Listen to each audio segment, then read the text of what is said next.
Hey everyone, today I'm going to show you how to pause your Tinder account. So let's get started with this quick tutorial.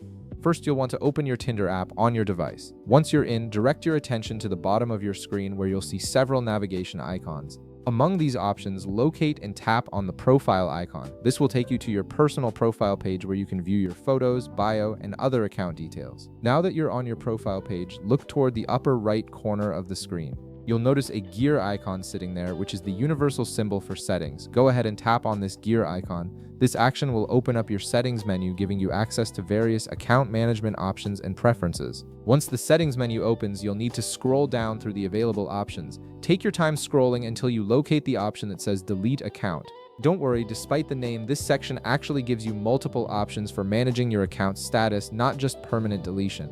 This is where Tinder keeps all the account removal and pausing features grouped together. When you find the Delete Account option, tap on it to proceed. This will open a new screen that presents you with different choices for what you want to do with your account. Here's where you'll see the pause option that you're looking for. On this screen, you'll see an option labeled Pause My Account. This is exactly what you need. Tap on this option to activate the pause feature. By choosing to pause instead of delete, you're essentially putting your account on hold temporarily. This means your profile won't be shown to other users, you won't appear in anyone's card stack, and you won't receive any matches or messages while paused. However, all your matches, conversations, and profile information will be safely preserved for when you decide to come back. And that's it. Your Tinder account is now paused and hidden from other users. Whenever you're ready to start swiping again, you can simply reactivate your account by logging back in. If this video helped you out, be sure to leave a like, subscribe, and I'll see you in the next one.